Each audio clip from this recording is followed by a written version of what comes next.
अस्सलाम वालेकुम dear students, बिस्मिल्लाहिर्रहमानिर्रहीम। इस लेक्चर में हमने असाइनमेंट नंबर 24 का क्वेश्चन 1 करना है।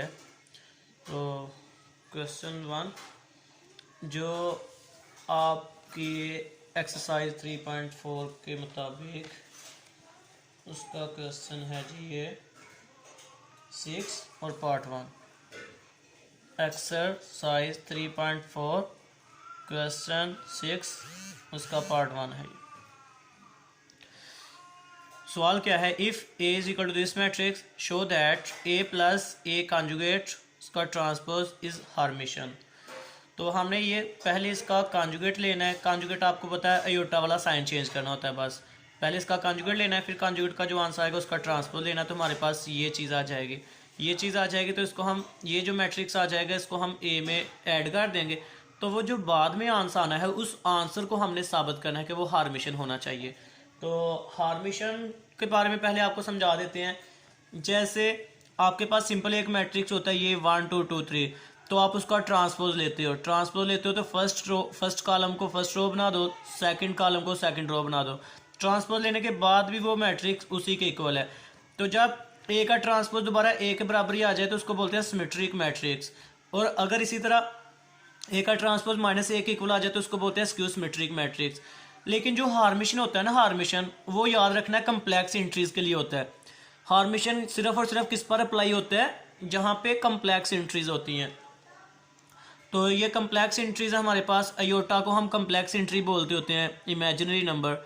तो फॉर एग्जांपल ये एक मैट्रिक्स है। अब ये वाला मैट्रिक्स हार्मिशन कब कहलाएगा, ये मैट्रिक्स हार्मिशन कब कहलाएगा, जब इसका हम पहले कॉन्जुगेट लें फिर ट्रांसपोज लें, दोबारा आंसर यही आ जाए। तो पहले हम कॉन्जुगेट ले लेते हैं। पहले दो सिमेट्रिक में सिर्फ एक काम करना होता है, सिर्फ ट्रांसपोज लेना होता है। हार्मिशन में दो काम करने होते हैं, पहले कॉन्जुगेट और फिर ट्रांसपोज लेना होता है। तो 0 इसका कॉन्जुगेट लेंगे। ये जो लाइन ऊपर लगाई हुई है कॉन्जुगेट का मतलब पता है ना, अयोटा वाली अलामत चेंज करनी होती है। तो ये इसका कॉन्जुगेट लिया 1 माइनस अयोटा, इसका कॉन्जुगेट 1 प्लस अयोटा और ये 0 एज इट इज। कॉन्जुगेट ले लिया, अब इसका ट्रांसपोज ले लेते हैं। ट्रांसपोज इधर लिख दिया, इधर ट्रांसपोज अप्लाई कर देते हैं। ये फर्स्ट कॉलम को फर्स्ट रो बना देते हैं, 0 1 प्लस अयोटा। कॉन्जुगेट हमने ले लिया तो अयोटा वाली अलामतें चेंज हो गई, यहाँ प्लस था माइनस आ गया, यहाँ माइनस था प्लस आ गया। अब ट्रांसपोज लेंगे तो फर्स्ट कॉलम को फर्स्ट रो बना देते हैं और सेकंड कॉलम को सेकंड रो में चेंज कर देते हैं। ये जी अब देखें क्या ये दोबारा उसी पहले वाले मैट्रिक्स के इक्वल आ गया। तो बिल्कुल बराबर है, 0 1 plus iota 1 minus iota 0, 0 1 plus iota 1 minus iota 0। ये नीचे माइनस नहीं है, ये वैसे गलती से ये जो ना कट लगा हुआ।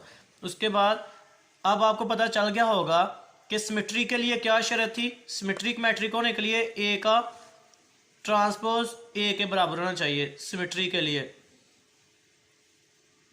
लेकिन हार्मिशन के लिए क्या शर्त जरूरी है, हार्मिशन के लिए याद रखना है कि किसी मैट्रिक्स का पहले कॉन्जुगेट फिर उसका ट्रांसपोज और दोबारा ए ही आना चाहिए। अगर एक मैट्रिक्स का कॉन्जुगेट लेके फिर उसका ट्रांसपोज लें दोबारा ए आए तो हम कहेंगे कि ये जो मैट्रिक ए है वो क्या है, एक हार्मिशन मैट्रिक है। अब इस सवाल को हल कर लेते हैं। इस सवाल में क्या कहा गया है, इसमें अकेले ए को नहीं चेक करना कि ये हार्मिशन है या नहीं। इसमें पहले उसका कॉन्जुगेट लेना है, फिर ट्रांसपोज लेना है, फिर जो आंसर आएगा उसको ए में जमा करना है। और इस पूरी चीज़ का, इस पूरी वैल्यू का जो आंसर आएगा उस आंसर को चेक करना है क्या वो हार्मिशन है या नहीं। तो सोल्व कर लेते हैं। ये ए वाला मैट्रिक्स एज इट इज लिख लिया, फिर उसके बाद ये चीज़ फाइंड करते हैं। ए का बार फाइंड कर लिया तो ऊपर बार, कॉन्जुगेट फाइंड करना तो कॉन्जुगेट लिख लिया। कॉन्जुगेट का मतलब है जहाँ जहाँ योटा उसके अलावा चेंज कर देंगे। यहाँ योटा माइनस हो जाएगा, यहाँ भी माइनस हो जाएगा, ये माइनस है तो प्लस हो जाएगा। उसके बाद ट्रांसपोज है, उसके बाद ट्रांसपोज लिख लेंगे। ट्रांसपोज में कॉलम को पकड़ के, ट्रांसपोज में कॉलम को पकड़ के रो में चेंज, फिर कॉलम को पकड़ के रो में चेंज, ट्रांसपोज आ गया। अब ये वैल्यू हमारे पास आ गई है तो अब ये मुकम्मल ये वाली वैल्यू फाइंड कर लेते हैं, ए प्लस ए कॉन्जुगेट का ट्रांसपोज। तो हमने ए प्लस ए कॉन्जुगेट का ट्रांसपोज दोनों को लिख लिया, पहले ए की वैल्यू लिख ली, फिर प्लस, फिर ये ए कॉन्जुगेट के ट्रांसपोज की ये वाली वैल्यू इधर लिख ली, दोनों को ऐड किया तो ये आंसर आ गया। आप चेक कर सकते हैं, अयोटा माइनस अयोटा कैंसिल होकर 0 हो जाएगा, ये 1 प्लस 1 2 हो जाएगा, साथ अयोटा आ जाएगा, 2 प्लस अयोटा आ जाएगा। ये नीचे भी 1 प्लस 1 2 हो जाएगा और साथ माइनस अयोटा आ जाएगा, और ये माइनस अयोटा प्लस अयोटा 0 हो जाएगा। यानी अब हमने इसको चेक करना है कि क्या ये वाली वैल्यू हमारे पास हॉर्मिशन है या नहीं। तो उसके लिए क्या काम करना है, पहले कॉन्जुगेट लेना है, उसके बाद ट्रांसपोज लेना है। अगर यही आंसर आ गया तो हम कहेंगे कि ये जो है, ये जो हमारे पास मैट्रिक्स है ये हॉर्मिशन है। तो पहले कॉन्जुगेट ले लेते हैं, ए प्लस ए कॉन्जुगेट उसका ट्रांसपोज और कॉन्जुगेट ले लेते हैं। 0 2 प्लस आयोटा 2 माइनस आयोटा 0, तो इधर भी कॉन्जुगेट, ये 0 वैसे ही, ये आ जाएगा 2 माइनस आयोटा, ये आ जाएगा 2 प्लस आयोटा, और ये 0 वैसे ही। सिर्फ आयोटा का साइन चेंज करेगा कॉन्जुगेट, बाकी किसी का नहीं। तो ये किसका आंसर आ गया, ए प्लस इसके कॉन्जुगेट का। दूसरा काम क्या होता है, ट्रांसपोज लेना। पहला काम होता है कॉन्जुगेट लेना, दूसरा काम होता है ट्रांसपोज लेना।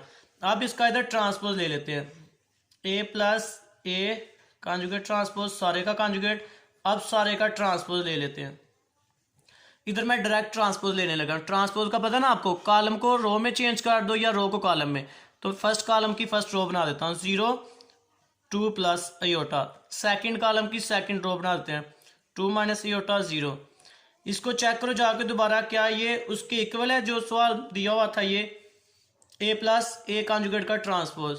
तो इसको जाके चेक कर लो क्या ये दोबारा उसके इक्वल है। तो वो भी 0 2 plus iota 2 minus iota 0 0 2 plus iota 2 minus iota, ये नहीं दोनों 0 हैं। तो इसका मतलब है ये जो हमने प्रूव करना था वो हॉर्मिशन है। हम लिख देंगे hence A plus A conjugate इसका ट्रांसपोज इज हॉर्मिशन। ये वाकई हॉर्मिशन है। क्यों? क्योंकि हमने उसका कॉन्जुगेट और ट्रांसपोज लिए हैं, तो आंसर फिर दोबारा वही रिपीट हो रहा है। इसका हमने कॉन्जुगेट लिया, कॉन्जुगेट लेने के बाद ट्रांसपोज लिया, ट्रांसपोज लेने के बाद जो आंसर आया है ना वो दोबारा वही आ गया। तो इसका मतलब है ये जो मैट्रिक्स है हमारे पास, इसका जो आंसर, ये आंसर हॉर्मिशन है।